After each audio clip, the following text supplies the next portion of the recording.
individualidade de cada paciente. E como é que eu vou conseguir, então, professora, conseguir alcançar essa individualização? Esse processo só vai ser conseguido quando a gente faz uma anamnese, um processo de exame clínico diagnóstico correto. Se eu não sentar e conhecer esse meu paciente, se eu não fizer um exame bem detalhado, eu não vou entender o que ele está querendo com aquela consulta, qual é a expectativa dele, como é a melhor forma de eu conseguir tratar esse paciente. Então, é muito importante a gente sentar e ter esse primeiro momento. Muitas vezes a gente está lá naquela correria, a gente já está naquele anseio de atender aquele paciente e quer deixar esse passo de mão, só que não pode. Por mais que muitos podem considerar, mas eu espero que aqui essa turma não, isso não é uma perda de tempo, tá? Essa primeira consulta é o que vai determinar todo o nosso sucesso do tratamento que a gente vai propor. Então, não é uma perda de tempo eu sentar, eu conversar com o meu paciente, eu entender o que ele quer e começar, assim, a gente pensar num processo de planejamento do que a gente vai fazer no decorrer das clínicas. Então, como eu estava falando com vocês, né, nessa primeira consulta, a gente tem alguns objetivos a serem alcançados, como a compreensão dos desejos desse meu paciente, levar em conta as considerações, as queixas principais, incluindo a sua história, e mediante um processo de anamnese. Eu preciso me certificar de todas as necessidades odontológicas desse paciente, por meio do exame clínico e diagnóstico. A partir daí é que eu vou conseguir desenvolver um plano de tratamento que vai gerenciar todas as necessidades que ele veio buscar com a gente e promover uma melhor condição médica para ele, condição médica do ambiente bucal. E aí eu vou conseguir fazer, então, uma execução de uma sequência apropriada de tratamento de acordo com o que foi feito no planejamento anterior. Agora, falando assim, em questão da prótese, porque muitos desses pacientes, se vocês vão ver lá na hora, vão procurar vocês para a questão de prótese. E aí, conforme o professor Ciro estava comentando para vocês, né? Eles são muito apegados. São muito apegados àquela prótese que está na boca ali há mais de 30 anos. E a gente sabe do que a prótese é feita de um material poroso, né? A resina. Então, vocês têm que ter esse contato, vocês têm que conversar com esse paciente para entender, que ele consiga entender que aquele material poroso ali vem acumulando bactérias há muito tempo, além de bactérias, resíduos, restos alimentares. Então, aquilo ali acaba se tornando um foco infeccioso na boca dele. Então, vocês têm que levar ele a esse entendimento, porque para eles não conhecem. Eles não têm esse entendimento. Para eles aquela prótese ele consegue mastigar e tá ótimo.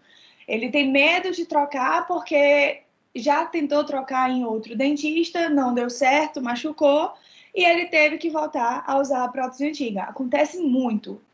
Então, tudo tem que ser conversado. E a gente tem que ter paciência para explicar tudo isso para esse paciente. Então, quando a gente for planejar um tratamento de prótese, a gente tem alguns objetivos que a gente também precisa alcançar. Quais são eles? A gente precisa eliminar uma doença quando houver necessidade. A gente precisa preservar e restaurar a manutenção daqueles dentes e tecidos orais que ainda estão na boca daquele meu paciente, certo? Eu preciso pensar também como será feita essa reposição seletiva desses dentes perdidos e assim, eu vou conseguir restaurar, né, a função da prótese na boca daquele meu paciente, envolvendo tanto quesitos estéticos, quanto qualidade, quanto funcional. Essa prótese, ela precisa devolver tudo isso para o meu paciente, que ele se sinta confortável com o uso desse novo dispositivo, né? Então, quando a gente chegar, né, na primeira consulta, existem 3 etapas que eu preciso que todos vocês passem por elas. Na verdade, essa aula, ela não se encaixa somente no atendimento ao idoso, certo? É muito importante que na clínica do idoso a gente não pule essas etapas. Mas isso aqui vocês podem levar para todas as clínicas, que eu tenho certeza que assim vocês vão conseguir planejar os casos de vocês. Então, a primeira etapa que vocês precisam passar é a etapa da anamnese. O que vocês vão fazer nessa etapa? O profissional vai ter a oportunidade de conhecer a queixa desse paciente, para que no final desse tratamento, né, ele consiga garantir que você resolveu a queixa desse paciente. Porque o que acontece? Você está lá, olhou aquele paciente precisa de uma prótese do tipo PPR, mas não é o que ele quer. E aí, no final, você defez a prótese que era PPR, que era o que você queria, mas não era o que o paciente queria. E aí que precisa, então, você compreender a queixa principal daquele paciente. Por que aquele paciente está sentado ali? Por que ele procurou o consultório? Para que a gente consiga também resolucionar a queixa principal desse paciente. Segundo ponto que vocês vão passar é o exame físico. Então, no exame físico, vocês vão avaliar as condições daqueles tecidos do meu paciente. Seja nos tecidos moles, seja nos tecidos duros, vocês vão avaliar tanto extra e intraoralmente. E a terceira parte são os exames complementares. É a parte que vocês vão radiografar quando houver necessidade, ou às vezes indicar a solicitação de exames radiográficos mais complexos, quando as periapicais já não são suficientes para a gente diagnosticar a situação encontrada no caso. Então, vamos começar falando um pouquinho da primeira parte, na anamnese. Então, como a gente estava falando, o objetivo fundamental dessa anamnese é vocês conhecerem esse paciente, é obter a clara compreensão do que esse paciente veio durante a busca da avaliação e, principalmente, não vamos esquecer, escutar a queixa principal desse paciente, o que ele quer ali naquela clínica. E a partir dessa anamnese, dessa conversa que vocês estão tendo com o paciente, é que vocês vão fazer toda a revisão da história médica. Vocês vão fazer toda a revisão da história dental, especialmente relacionada às experiências protéticas que ele teve anteriormente, assim como também as expectativas desse paciente.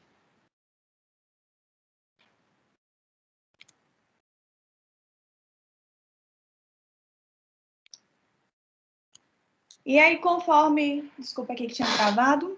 Tá normal para vocês? Slide? Assim. Obrigada.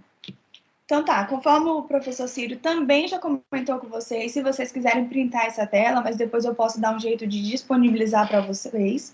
Esses pacientes, geralmente, eles fazem uso de diversas medicações. Então, a gente precisa entender que cada medicação dessa vai promover um efeito adverso nesse meu paciente. Então, por exemplo, se ele faz muito uso de dipirona para alguma dor específica que ele sente, a gente sabe que esse medicamento ele tem atuação no sistema nervoso central, que vai levar a uma xerostomia desse meu paciente, conforme o professor Ciro já explicou para vocês também. Então, por exemplo, o clonazepam também atua pelo sistema nervoso central e vai promover uma síndrome da boca dente desse paciente. Outro exemplo, o enalapril, ele atua pelo sistema cardiovascular, tem uma ação terapêutica no sistema cardiovascular e vai promover uma algesia nesse paciente. O que seria uma algesia, professora? Esse paciente ele vai deixar de sentir o gosto das coisas, que é o que os pacientes com COVID estão desenvolvendo, né? Então, esses medicamentos, eles também fazem essa alteração nas papilas gustativas. Então, é muito importante você conhecer e entender qual é o tipo de medicação que esse seu paciente faz uso, para que você também anote dentro do seu planejamento, dentro do seu diagnóstico, a melhor forma, né, de você tratar. Além disso, ainda entrando no campo das medicações, existe outra pergunta super importante que não pode deixar de lado. Esse paciente tem alergia a que medicamento, né? É muito importante, porque se você for, no caso, fazer uma necessidade de uma prescrição de uma receita e esse paciente é alérgico, por exemplo, à amoxicilina, você não vai poder prescrever amoxicilina para ele. E se você não perguntou isso na anamnese, quando é que você vai descobrir? Depois que o paciente passou mal? Então, não pode de jeito nenhum. Então, você tem que perguntar para ele qual medicamento você tem alergia, o que você geralmente costuma tomar. Às vezes, eles não associam. Às vezes, eles não sabem nem que medicamento eles tomam. Então, você tem que ter o cuidado de entrar em contato com o tutor responsável ou com alguém, um cuidador do caso, alguém que tome conta e que saiba dizer para vocês. Mas, geralmente, os pacientes idosos, às vezes, vão sentar com vocês, eles levam assim que, doutora, eu trouxe uma caixa de remédio. Ele tira da bolsa mais 300 caixas de remédio e vai te mostrando. Isso é maravilhoso e a gente espera que aconteça isso, porque quando ele faz isso, você já sabe tudo que você pode esperar. Você sabe os medicamentos que esse paciente toma. Mas acontece também o contrário, o paciente nem sabe que toma medicamento, não lembra, ou então esqueceu de dizer. Então, vocês têm que instigar mesmo, perguntar, porque é muito importante, tá? E a partir daí, desse momento, desse primeiro contato, fazendo essa anamnese, é que vocês vão fazer a tomada de decisão compartilhada com esse paciente. Ou seja, vocês escutaram a queixa principal dele, vocês entenderam o problema, vocês diagnosticaram esse problema e a partir daí vocês vão entrar em comum acordo com esse paciente a respeito do melhor jeito de tratar, certo? Então, vocês vão falar, eu tenho que resolver a queixa principal desse paciente, mas ele também precisa de outras necessidades que eu vou conseguir resolver aqui na clínica. Esse é o mundo ideal e a gente espera que assim funcione durante o decorrer de toda a clínica.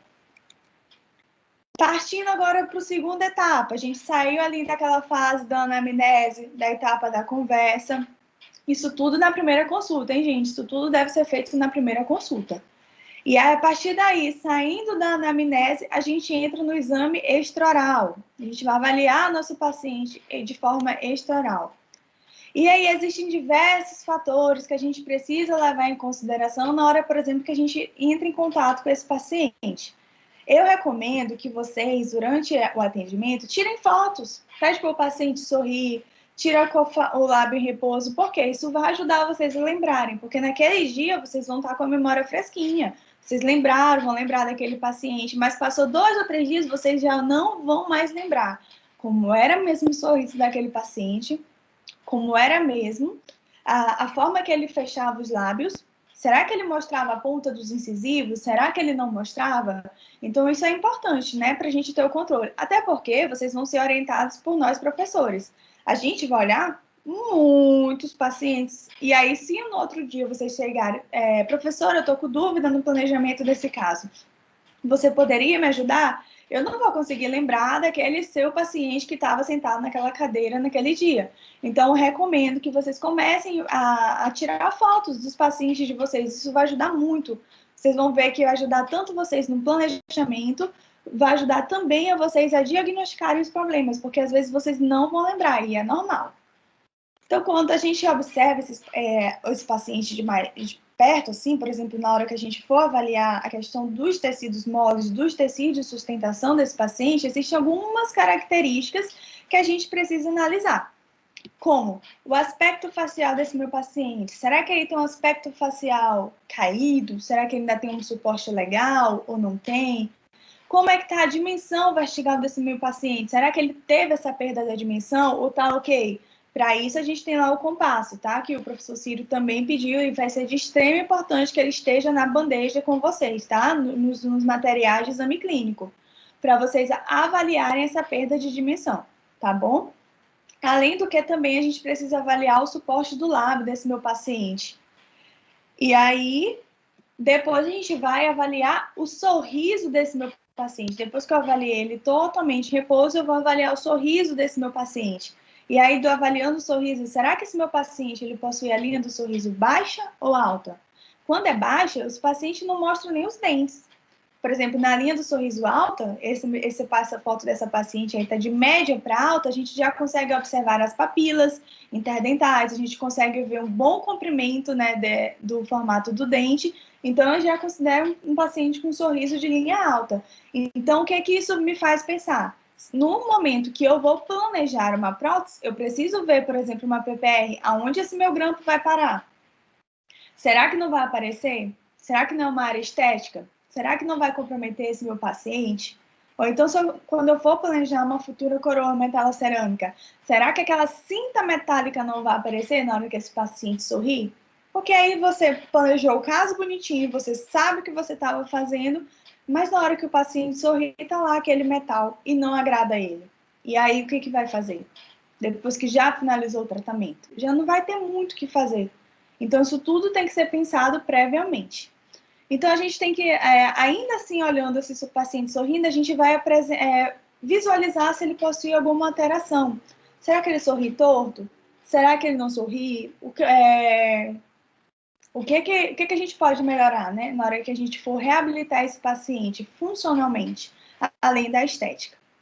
E é engraçado a gente falar nisso hoje, porque é o que está acontecendo. Muitos pacientes que geralmente chegam lá na clínica da faculdade não têm condições de fazer o atendimento em outro lugar, acontece, mas também tem pacientes que possuem até uma certa condição. E hoje, com a flexibilidade, a disponibilidade da harmonização orofacial, se assim pode ser dito, né? O que acontece? Aí, um paciente já mais idoso já fez lá as suas aplicações do Botox. E aquele paciente, então, já tem aquela sustentação modificada, já tem um lábio aumentado, então isso tudo já vai dificultar o planejamento. Então, são realidades que vocês, como futuros profissionais que vão sair aí da faculdade, que vão entrar em consultórios, vai ser a realidade presente para vocês. São pacientes que já perderam, já fizeram a harmonização de diferentes formas, então ele já modificou a forma de sustentação, e aí vocês têm que entender também como foi feita essa harmonização, que tipo de material foi utilizado, será que vai voltar, será que não vai voltar? Porque às vezes o paciente fez uma aplicação de Botox e a gente sabe que o Botox vai sair com o tempo. E aí depois, no final do tratamento, você vai entregar a prótese para ele, já a prótese já não está mais servindo, porque o Botox já perdeu o efeito. Então, são coisas que vocês devem começar a pensar e planejar, certo? Não estou dizendo que os pacientes que vocês vão ter contato aqui na clínica vão estar nesse quesito, mas vocês, como futuros profissionais, vocês devem já começar a pensar isso na cabeça de vocês. Até essa questão de planejar o paciente como um todo. Não pode simplesmente só chegar, olhar os tecidos duros, olhar o dentinho ali, pá, e esquecer do resto. Tudo bem? Então, por exemplo, aí nessa foto, quem quer ser voluntário e me dizer algumas alterações que vocês conseguem visualizar nesse paciente? Bora lá, participar junto comigo.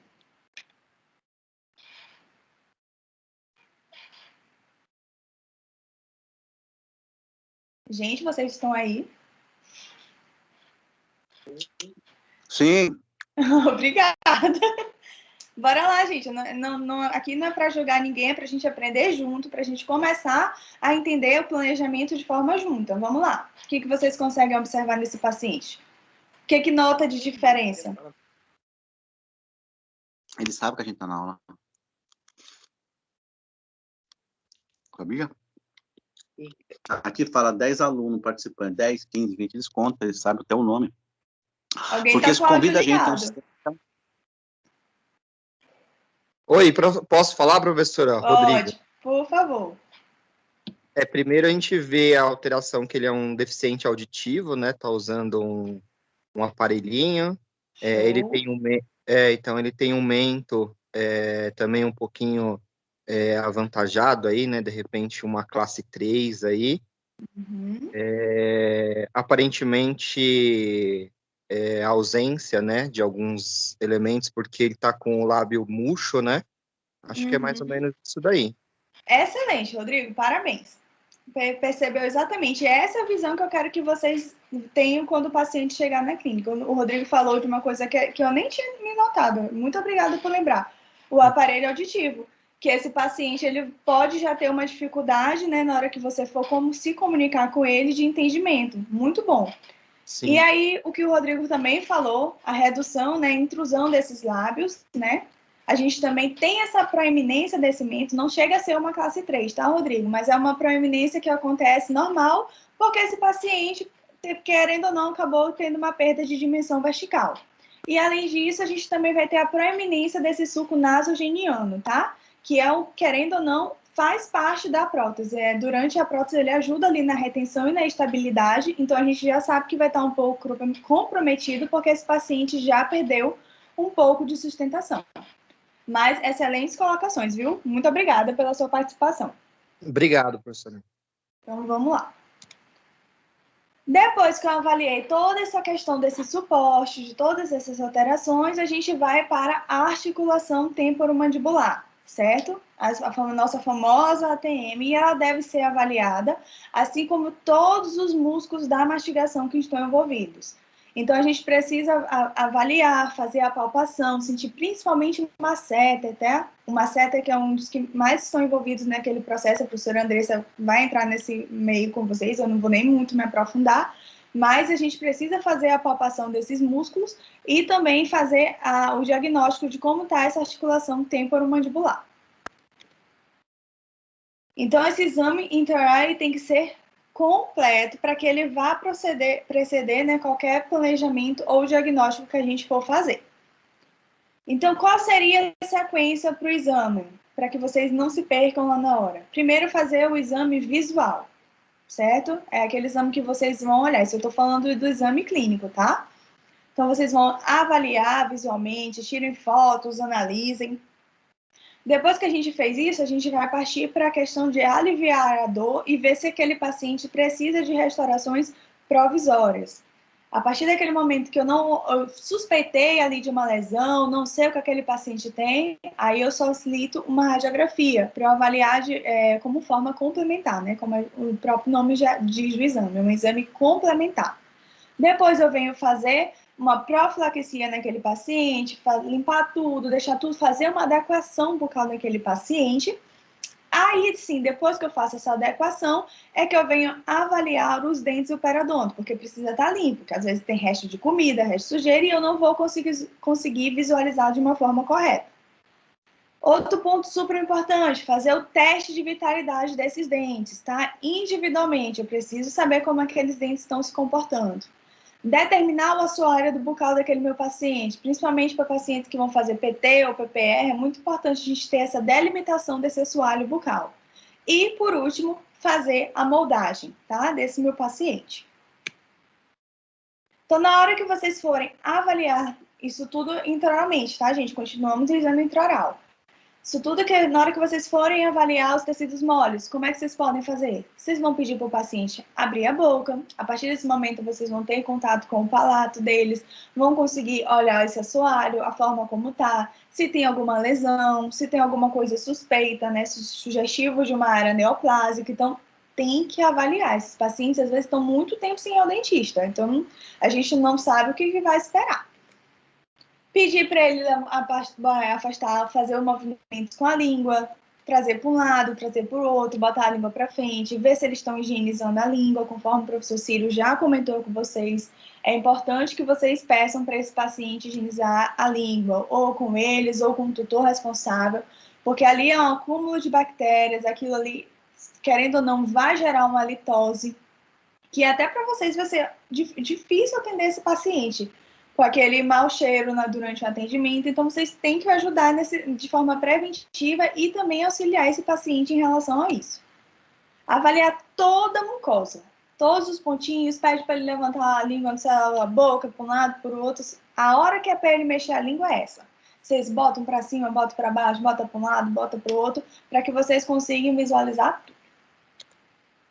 E aí, partindo aqui, por exemplo, vocês vão encontrar, pode ser que apareça lá na clínica pacientes com casos como esse, que você vê presença de cárie, restos de remanescente coronário, aí, restos de raízes, e são focos infecciosos, aquele paciente às vezes sente dor em relação a esses dentes.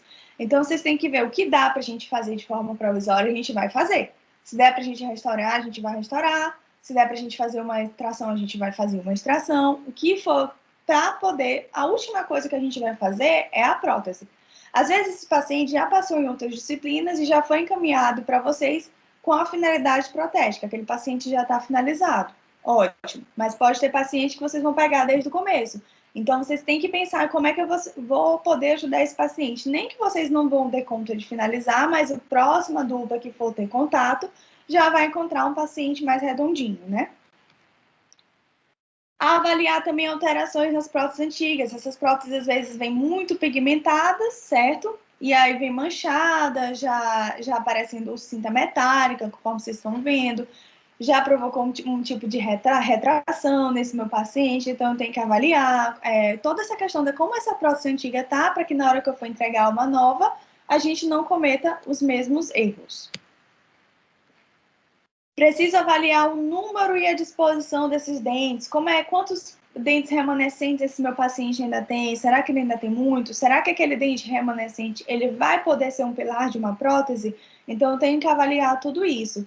E quando a gente vê também, que acontece muito, é que quando esses pacientes perdem os dentes, porque há muito tempo atrás, o tratamento que eles conheciam era tabacudo, tira o dente. Eles não conheciam o processo de restaurar, de reestabelecer esse dente. Então, muitos dentes, o que acontece, eles acabam se inclinando, seja por distalmente ou mesalmente, se vestibularizando.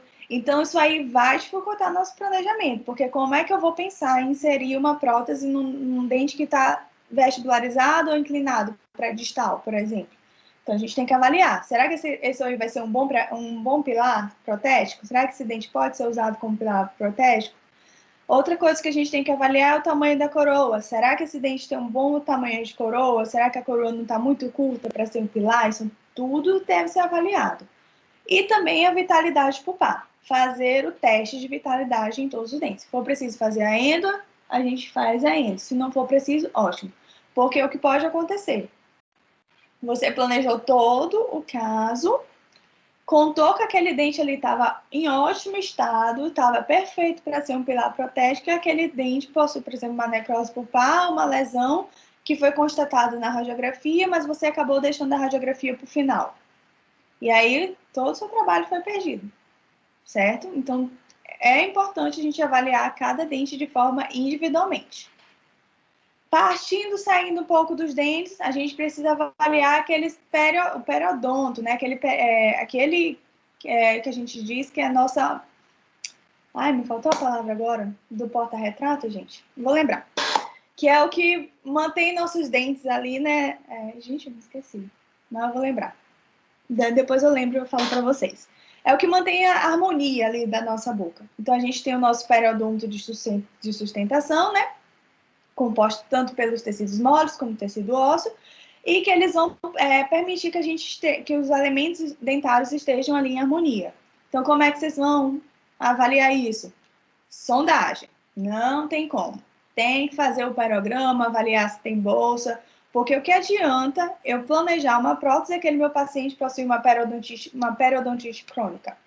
É caso perdido. Você perdeu o seu tempo, porque aquilo não vai ficar legal, aquilo não vai dar um resultado satisfatório. Radiografia também é excelente para auxiliar, conforme vocês estão vendo aí na imagem. A gente vai avaliar a quantidade de perda óssea, se teve ou não perda óssea, se vale a pena a gente manter aquele dente, se não vale. Então, isso tudo pela radiografia. Teve muito sangramento, tem que avaliar, tem que tratar esse paciente periodontalmente. Não vai adiantar eu simplesmente instalar uma prótese no paciente que está comprometido periodontalmente. Se tem exudato, piorou, porque aí a gente tem uma infecção. A gente precisa tratar essa infecção. Ou seja por meio dos antibióticos, ou seja por meio de outras terapias, a gente tem que procurar um meio de tratar essa infecção. E aí entra mais uma vez a questão dos medicamentos, que às vezes pode ser necessário que você prescreva medicamento para esse paciente, e aí se você não perguntou se ele tem alergia, pode acontecer alguma intercorrência, então a gente tem que ter cuidado.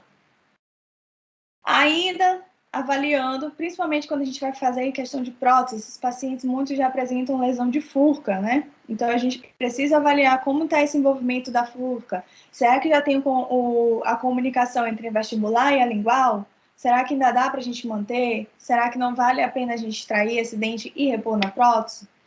Outra coisa, mobilidade. Tem que avaliar todos os dentes. Vocês vão pegar o cabinho lá do espelho e fazer o teste em todos os dentes para avaliar esse grau de mobilidade. Será que está móvel? Será que não está? Para a gente poder ter o sucesso. Índice de placa e sulco gengival. A gente precisa avaliar. E vocês vão avaliar isso também através do índice de placa. Gente, o índice de placa, ele não é um processo de diagnóstico para vocês, porque vocês já vão ter sondado esse paciente, vocês já vão ter analisado esse paciente, o periodonto desse paciente. O índice de placa é mais para o paciente ter noção de como está a higiene dele, certo? Que aí ele vai olhar aquela parte, vocês vão explicar para ele isso aí. A gente tem esse material na clínica para vocês fazerem uso. Então, vocês vão analisar, tá? A questão desse paciente, mostrar para ele. Leva um espelhinho, mostra para eles, olha, você não está higienizando essa parte direito. fica mais didático para eles entenderem, fica mais fácil para eles visualizarem, tá? Quando a gente faz essa evidenciação de placa. Agora aqui um ponto muito, muito importante. Por favor, não vão evidenciar próteses, tá? Que pode acontecer. Certifiquem-se de que vocês não estão evidenciando próteses, porque prótese é feita de material de resina, material poroso, e esse paciente vai sair de lá com a prótese toda manchada. Vocês vão passar a noite toda ali esfregando e ela não vai sair. Então, certifiquem-se de que vocês não estão evidenciando próteses, certo?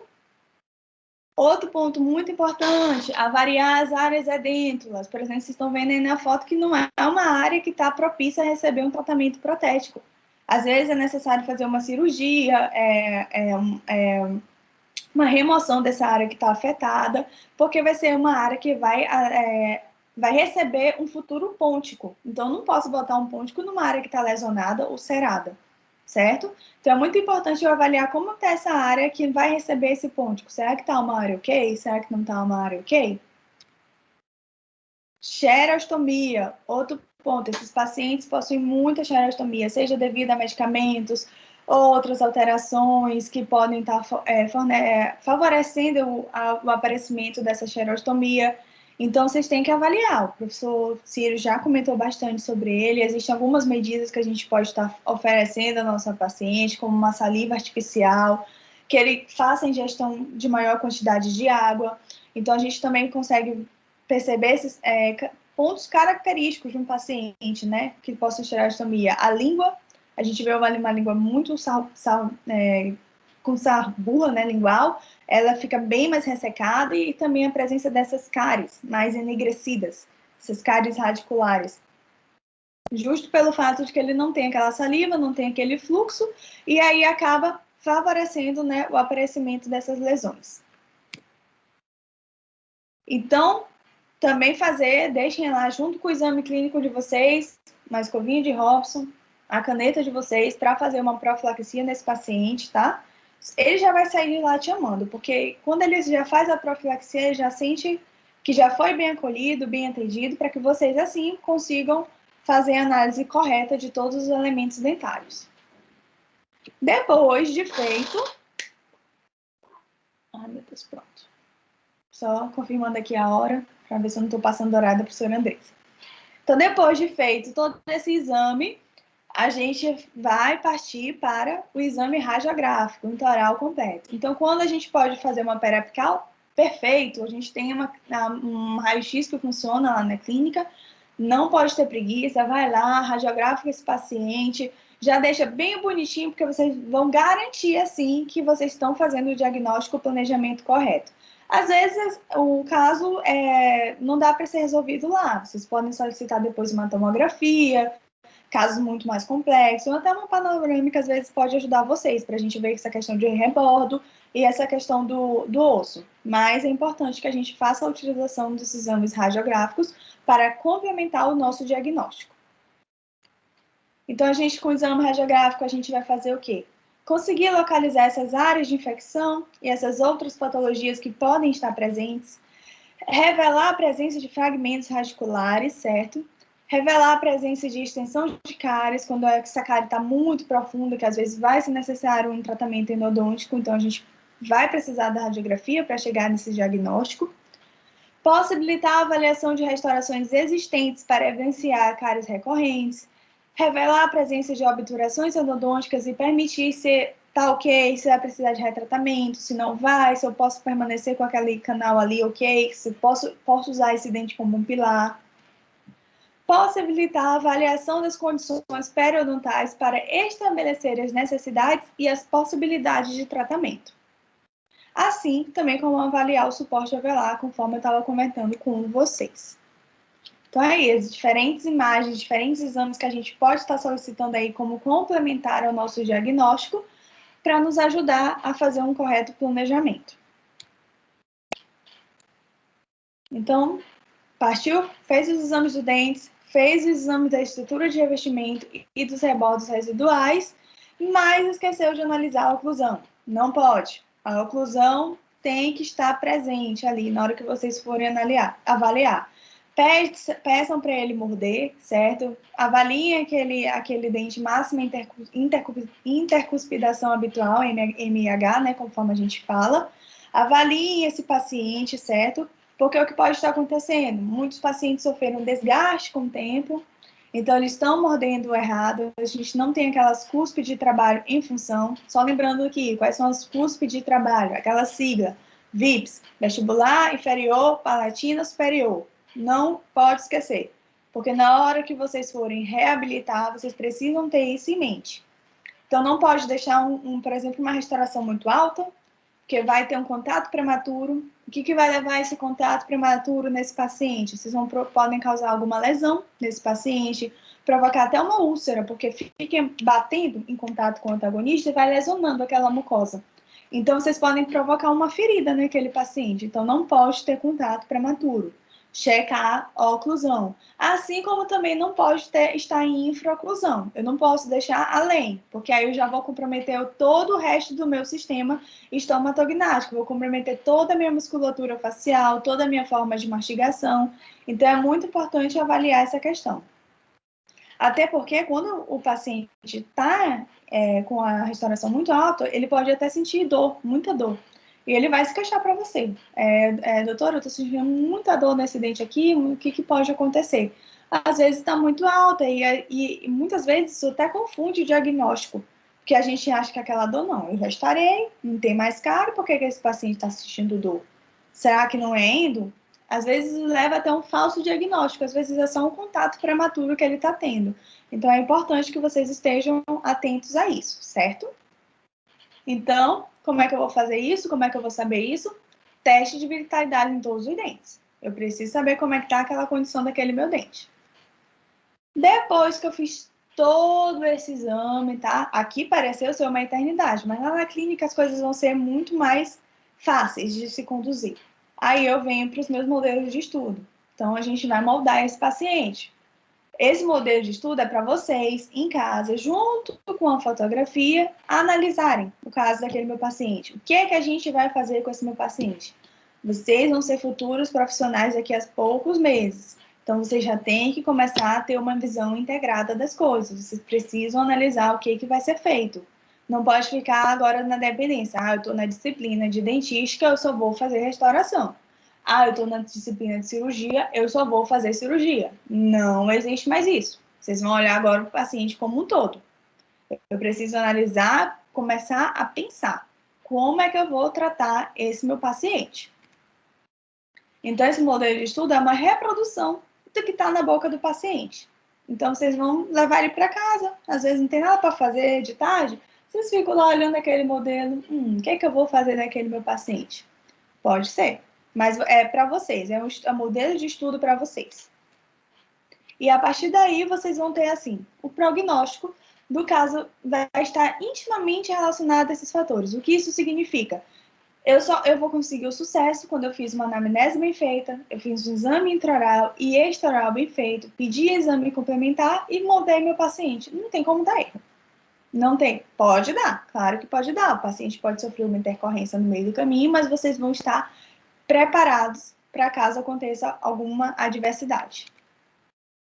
Então, a partir desse momento que vocês já viram esse paciente, que vocês sentaram e analisaram, se vocês não viram que não tem nenhum tratamento que esse paciente precisa traçar previamente, aí sim vocês podem dar início à confecção das próteses desses pacientes.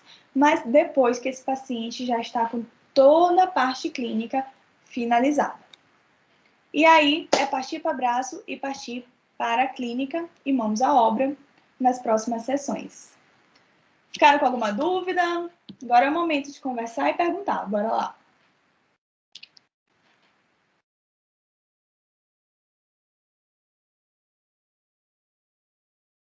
Oi, gente. Estão aí ainda na aula? Professora. Diga. Agora que a senhora estava explicando, todas as clínicas que a gente fizer, o que tiver que fazer na boca do paciente, a gente pode fazer. Desde que a gente tenha feito o plano de tratamento, né? Isso, a gente vai entrar em comum acordo com os professores. Então, vocês vão chegar, vão atender esses pacientes, vocês vão chamar um de nós para olhar e analisar, e a gente vai dizer o que cabe fazer ali naquele momento e o que não cabe. Tá bom? Tá bom, prof. Muito obrigada. Eu que agradeço. Mais alguém com dúvida?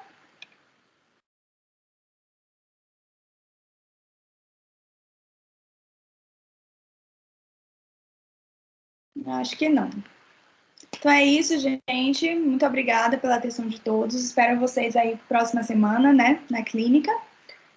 Vamos receber esses pacientes. Agora, a professora Andresa, você tá aí? Tô sim, Fê. Ótimo. Acho que o Ciro, não tô vendo mais ele. Tá, Muito obrigada, tudo bem. professora Fernanda. De nada, espero todos vocês. Uma boa noite. Bora continuar aqui com a aula com a professora Andressa, tá? Professora, boa aula, obrigado. Obrigada.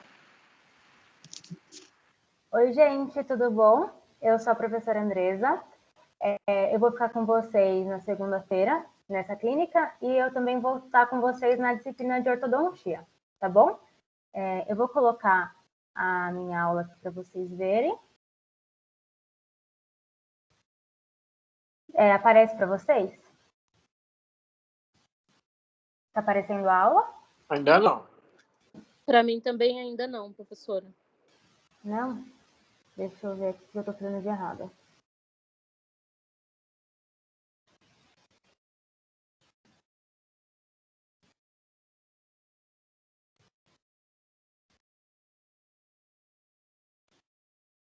E agora, tá aparecendo? Agora sim, professora. Tá? Então tá. Bom, já falaram basicamente quase tudo que eu ia abordar na aula de agora. Eu tentei montar uma aula para vocês que seria uma aula genérica que vai servir para tudo na vida de vocês. Porque quando a gente pensa em odontologia, nós não somos só tratamento, nós também temos que agir na parte da prevenção. Então, quando um paciente chega assim para a gente, como que a gente tem que se comportar? A gente tem que dar uma bronca? Não, né? Porque a gente não sabe como que esse paciente foi orientado. Ou se sequer alguma vez na vida ele recebeu alguma orientação na vida dele. Né? Pensando que existem várias classes sociais, que as pessoas têm tipo de orientação diferente. E muitas vezes o paciente acha que está higienizando de maneira correta. Então, quando a gente encontra um paciente com deficiência na parte de higienização, a nossa obrigação como cirurgião dentista é dar um suporte para eles e ensinar o que eles precisam saber em relação à higienização, até mesmo para eles conseguirem dar manutenção no tratamento que nós vamos fazer depois, né? E pensando numa clínica que nós vamos atender basicamente idosos, a gente precisa entender uma coisa. Idosos enxergam mal, né? Muitas vezes eles não conseguem ver o que está acontecendo.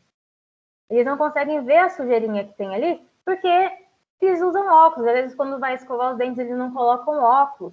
Então, a gente precisa ficar muito atento a isso. Então, já que o paciente não consegue visualizar direito ou não consegue fazer a higienização direito por qualquer que seja o problema, o que a gente tem que podemos usar ele auxiliar a conseguir enxergar esse problema? Os evidenciadores de placa. No mercado, a gente consegue ele ou líquido ou em pastilhas. O líquido a gente aplica normalmente com um cotonete, que vai fazer menos bagunça, porque faz muita bagunça na hora de aplicar, então a gente coloca um pouquinho no pote DAP e aplica em todos os dentes. E aí, ou então a gente dá uma pastilha para o paciente e pede para ele mastigar e espalhar, né, da boca. E aí nós mostramos com um espelho de mão para eles, e aí sim eles vão conseguir enxergar. Tanto que eles olham e falam, agora eu consigo ver onde eu não consegui limpar. Porque é isso, às vezes ele escova do jeito que ele achou que tinha escovar, ou não escova o tempo necessário que ele achou que precisaria escovar. Então, quando você mostra para ele, ele vai conseguir ver onde ele tem deficiência de escovação naquela região. Então, fica muito melhor para ele. Então, o que a gente primeiro começa a fazer, o paciente sentou na cadeira, a gente viu que tem uma deficiência na escovação, cora, mostra para ele conseguir enxergar onde ele não está conseguindo escovar direito. E aí depois que a gente vai dar a orientação de como escovar. Não adianta eu ensinar como escovar, porque ele acha que ele já sabe, sendo que ele não conseguiu visualizar que existe um problema ali ali em relação à escovação. Então, colocamos o paciente na cadeira, verificamos que ele tem um problema na escovação, vamos entrar com a evidenciação de placa e depois com a escovação. Eu separei a técnica de BES, que é a técnica mais indicada para adultos, que consiste em quê? Nós vamos posicionar... Vocês conseguem ver a minha setinha?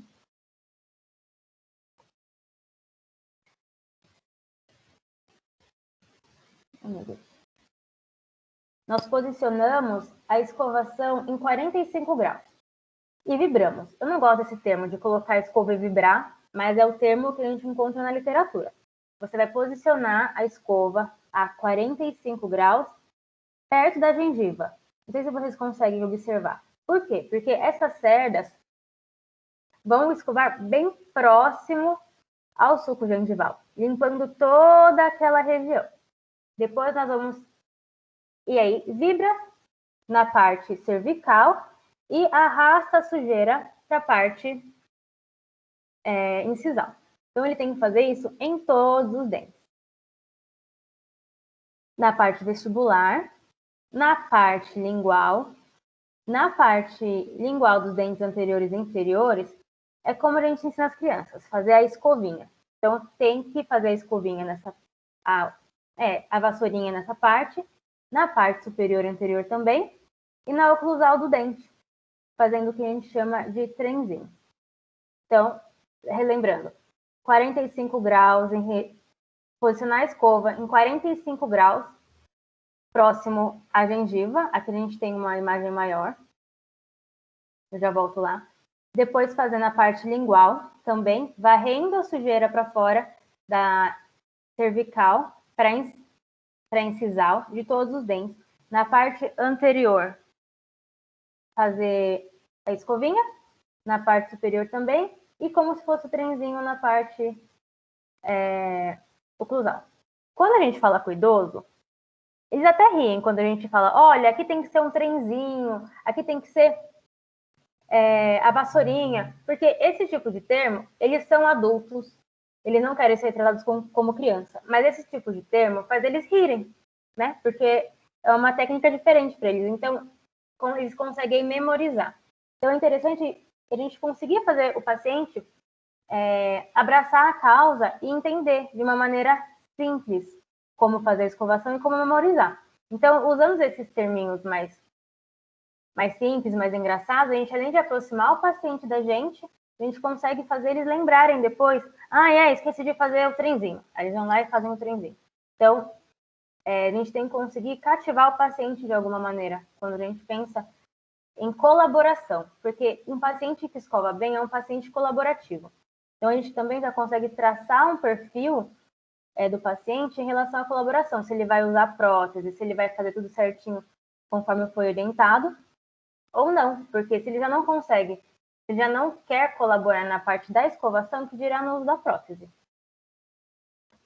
Então, aqui a gente tem uma imagem maior de como deve ser posicionada a escova a 45 graus da gengiva, né, da cervical do dente, varrendo. Então, a gente posiciona lá, faz assim, né, vibra, como diz a técnica, e expulsa a sujeira para a incisal dos dentes.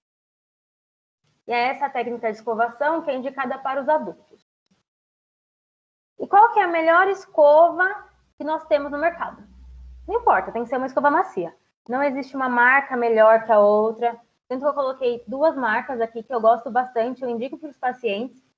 A única coisa que eu não gosto dessa escova da Colgate é porque ela é preta.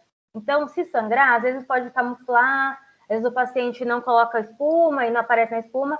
Então, essa é a minha única crítica à Slim Black da Colgate, é a cor. Mas tem dela branca também, é que eu não encontrei imagens.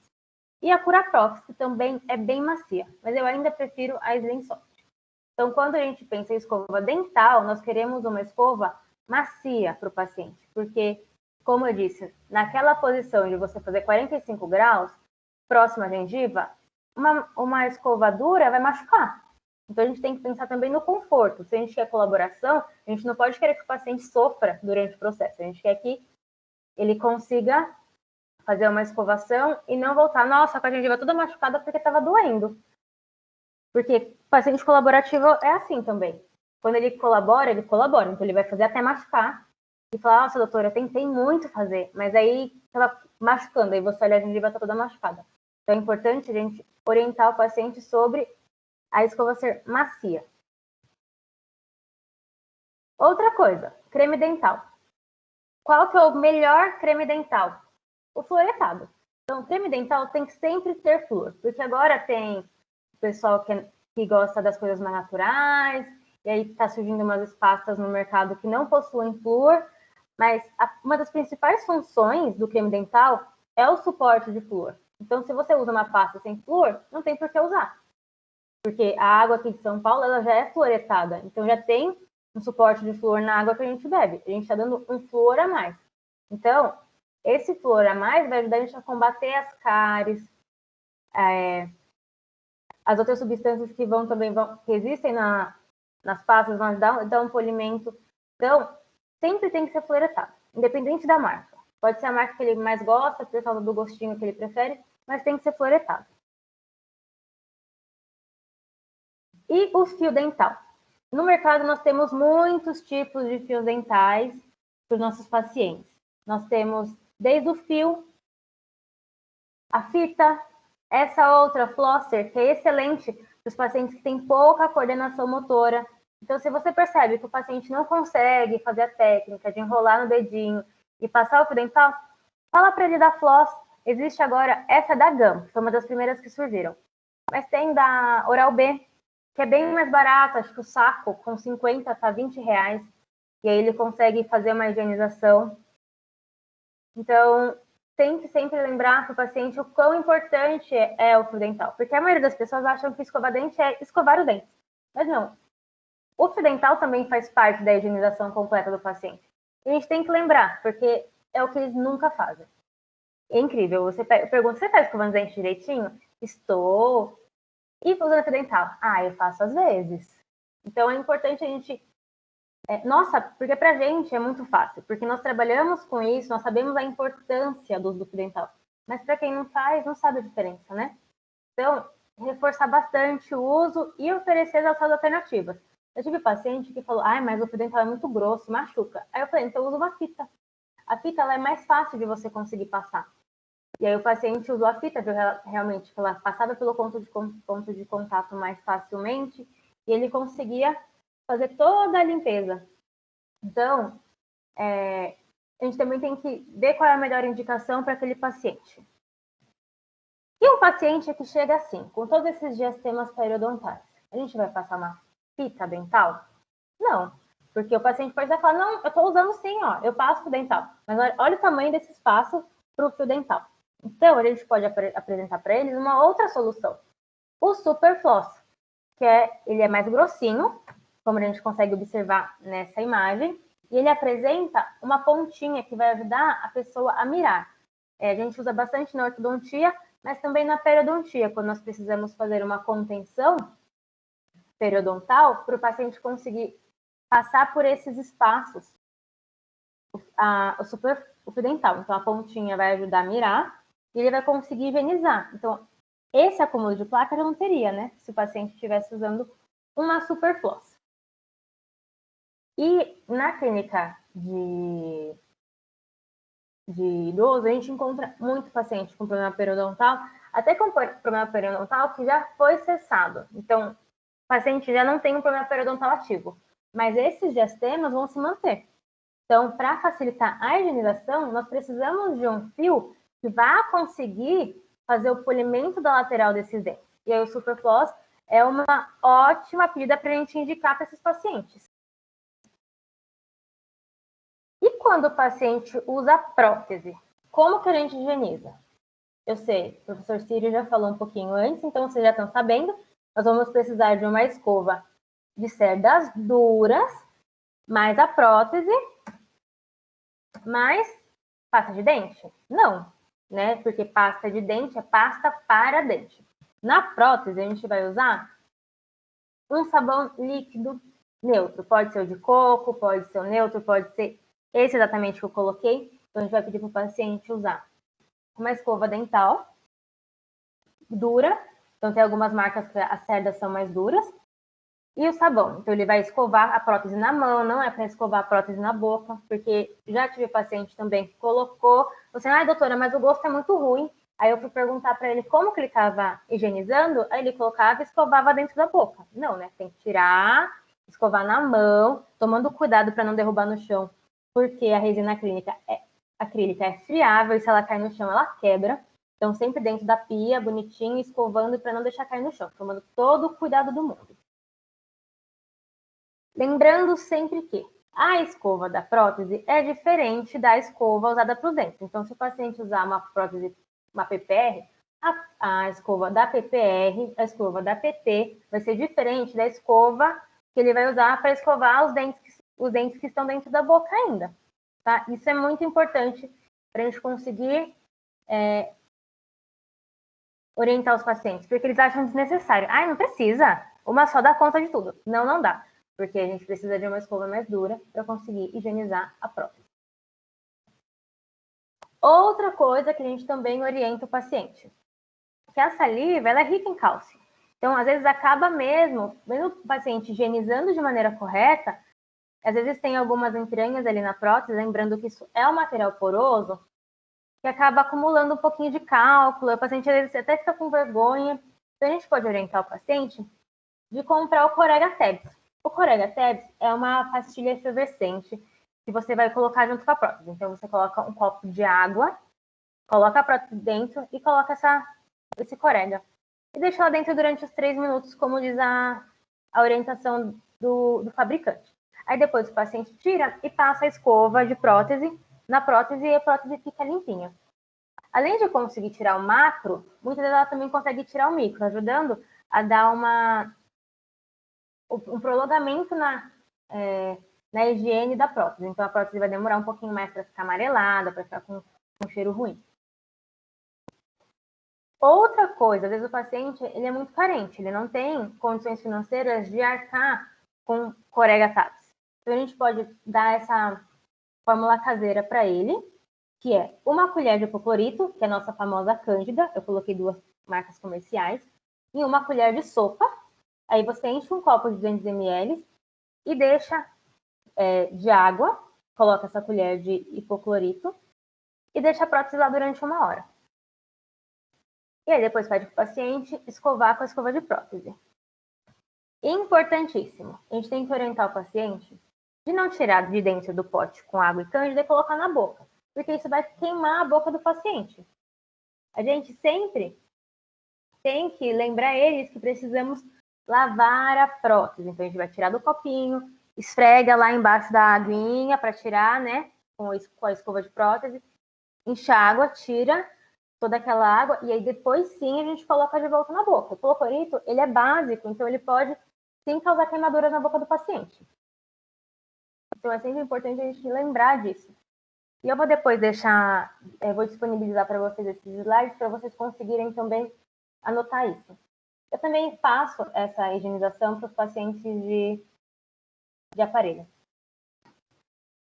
que usam aparelho móvel também para ajudar, porque foi o que eu falei. A resina acrílica do aparelho é a mesma resina acrílica que nós usamos para fazer a prótese total. Então, ela também acaba juntando um pouquinho, às vezes, de tártaro, né? Nosso cálculo lá, então a gente precisa ter uma higiene muito boa. E o cálculo dental? Como que a gente faz para remover? O paciente chegou, a gente já corou, já mostrou para ele como que higieniza, ele já aprendeu, já entendeu. O cálculo não vai sair escovando. Aí o paciente precisa de uma ajuda do cirurgião dentista para conseguir fazer uma higiene perfeita e conseguir desinflamar e reverter a gengivite, reverter a periodontite. Porque a escova não vai tirar, nenhuma escova dura tira isso. Então, a gente pode usar o ultrassom, né? O ultrassom, ele é, para vocês já tiveram contato, ele é uma pontinha que é ligada ao ultrassom, ele vibra e sai água. Por que que ele vibra? Conforme ele vai vibrando, ele vai batendo no cálculo e vai soltando o cálculo. Então, ele vai conseguir fazer uma remoção mecânica daquele cálculo. Nós sempre vamos começar fazendo supragengival, né? Retirando todo aquele cálculo que está supragengival. Depois nós vamos com uma sonda medir dente a dente e ver qual que é a profundidade de bolsa. Quanto que é uma bolsa saudável? De 2 a 3 milímetros. Não é uma bolsa, né? Quanto que é uma gengiva saudável quando a gente vai com a sonda? De 2 a 3 milímetros. De 1 a 3 milímetros, no caso, né? Então, passou disso, a gente já tem uma bolsa periodontal. Então, nós temos que raspar lá dentro. Então, a gente vai com cuidado, com mão de periodontista, como o professor Círio falou, e vamos raspar. A gente tem que sentir, e ir sentindo com a sonda depois, bem lisinho, para ter certeza que a gente não deixou nada para trás. E tomar cuidado com o sugador, porque lembrando, nós estamos falando de pacientes idosos, que às vezes tem refluxo. Então, a gente tem que ir fazendo devagarzinho, medindo a água para ver se está na quantidade boa. Bem devagarzinho. Para ele não engasgar, não passar mal. Então, a gente coloca o sugador, vai com calma, dente a dente, terminou um dente e passa para o outro. Porque se a gente faz tudo de uma vez, a gente sempre deixa alguma coisa para trás. Então, fazendo dente a dente, medindo para o paciente para ver se ele não está passando mal, perguntando se ele está tudo bem. Como eu disse, o paciente às vezes tem refluxo, às vezes deixar a cadeira um pouquinho mais sentada para ele, aí a gente vai perguntando durante o atendimento como ele está e ver se consegue descer um pouquinho mais, tá bom? E o uso de curetas também são sempre bem-vindas quando a gente vê que tem algum cálculo que a gente não consegue remover. Então, a gente pode usar uma cureta e sempre amolando ela, porque as curetas sim perdem o corte, para ir removendo. Eu confesso que o ultrassom ele remove muito bem, muito bem, muito bem, muito bem. Às vezes, na interproximal entre os dentes, fica um pouquinho que às vezes a ponta do ultrassom não consegue alcançar. Aí você pode vir com uma curetinha e tirar, ou então com uma cinta profilática, que é uma fita que vende na dental, que você consegue passar entre os dentes também para remover. Mas a cureta consegue remover perfeitamente o que a gente não conseguiu remover com o ultrassom, tá? E depois que a gente fez tudo, conseguiu remover tudo, tirou, e você olhou, já conseguiu medir com a sonda, sentir toda a superfície do dente, ver que a gente não tem mais nada, a gente pode fazer um polimento com a pasta profilática. Uma coisa importante, às vezes a gente precisa de mais de uma consulta de raspagem para ter certeza que a gente tirou tudo, porque durante a raspagem tem muito sangramento e a gente não consegue ver, às vezes a gente vai com a sonda e não consegue sentir. O que a gente pode fazer também com o paciente faz a primeira raspagem, o máximo que você conseguir, dentro do conforto do paciente também, porque às vezes ele tem uma raiz exposta, ele sente dor, aí você precisa anestesiar também. Então, tudo dentro do conforto do paciente, faz a raspagem. Receita Perogard para ele, durante uma semana, depois que você fez toda a orientação de higiene também, para ele conseguir manter o que você higienizou, porque em si, se ele não conseguir higienizar em uma semana, na semana seguinte vai voltar sangrando igual, mesmo com o Perogard, porque vai ter acúmulo de placa. Então, na semana você deu orientação de higiene, fez a raspagem, o máximo que você conseguiu dentro das limitações do paciente, dentro do conforto do paciente, pede para ele voltar, passa Perogard para fazer o bochecho 2 vezes por dia, a cada 12 horas. Uma orientação muito importante sobre o Perogard é que você tem que pedir para o paciente escovar o dente, esperar 30 minutos depois fazer o bochecho com Perogard, porque o sabão da pasta, às vezes, acaba inativando a clorexidina do Perogard. Diminui, não totalmente, mas ela diminui a eficácia. Então, você pede para o paciente aguardar, 30 minutos depois faz o bochecho. E aí, na semana seguinte, a gente volta e faz mais uma raspagem, vendo aonde que faltou. Né? Se necessário, se for muito cálculo, faz por quadrante. Se o paciente tiver sensibilidade dentária e não aguentar o ultrassom, faz por quadrante, porque vai ter que anestesiar, vai deixar o paciente todo anestesiado, né? Então, faz por quadrante. Pensa que pode ser seu avô na cadeira, pode ser sua mãe na cadeira. Então, a gente tem que sempre pensar que é um ente querido, porque daí a gente vai saber se a gente gostaria que fizesse isso com um ente querido nosso. Então, faz por quadrante, sempre dentro da limitação do paciente. Aí o paciente voltou, você já está com a gengiva limpa, está colaborando muito, estão todos felizes. Ele já trouxe bolo para você, para mostrar como ele está muito feliz. Aí você vai terminar de raspar, vai fazer um polimento coronário com uma escovinha de Robson e a pasta profilática.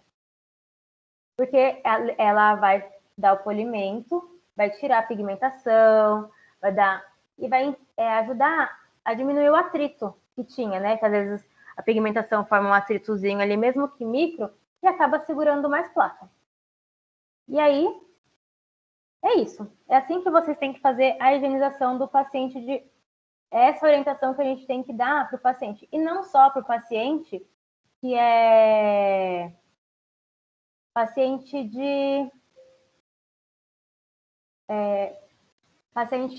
idoso. Isso a gente tem que dar para todos os pacientes, tá? Porque, igual eu falei assim, eu sou ortodontista e as mesmas coisas. É que o problema é que o paciente idoso, às vezes, também tem um problema de coordenação motora, às vezes não consegue enxergar direito a região. Mas, em geral, são pacientes bem gostosos a gente lidar com eles, porque eles são colaborativos, porque eles passaram uma vida inteira, às vezes, indo de dentista em dentista, que nunca pensaram em prevenção. Sempre chegaram e falaram assim, você está com dor? Então abre aqui que eu vou mexer e acabou. E não, a gente tem que entender que tudo é uma questão de colaboração, né? E que eles querem manter o resto dos dentes que eles têm. É porque usar prótese não é fácil, e eles sabem que não é fácil usar prótese. Normalmente o paciente já começa com uma total superior, uma PPR inferior, e a inferior é muito mais difícil de conseguir se adaptar. Então, eles já sabem. Então, eles querem ter um cuidado. Eles querem cuidar muito bem desses dentes que sobraram. Então, é muito importante a gente dar essa orientação para eles. Tá bom? Alguém tem alguma dúvida?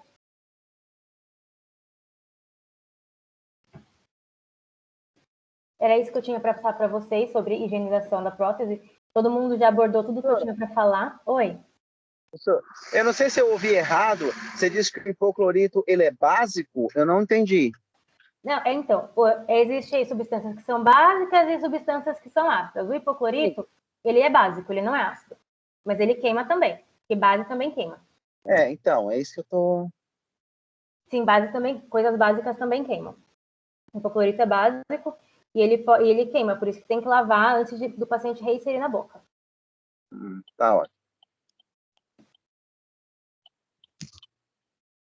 Mas alguém tem dúvida? Vocês entenderão tudo direitinho e vão conseguir passar para os seus pacientes, desde a primeira infância até o idoso. Se sim, então é isso, gente, que eu tenho para passar para vocês. Espero que vocês tenham gostado da aula que a gente preparou para vocês e a gente vai encontrar com vocês na clínica. Tá bom? Tá bom, professora. Muito obrigada. Imagina. Eu vou tentar disponibilizar os slides para vocês terem acesso às proporções, tudo direitinho também, tá? Obrigado, professora. Boa aula. Obrigado.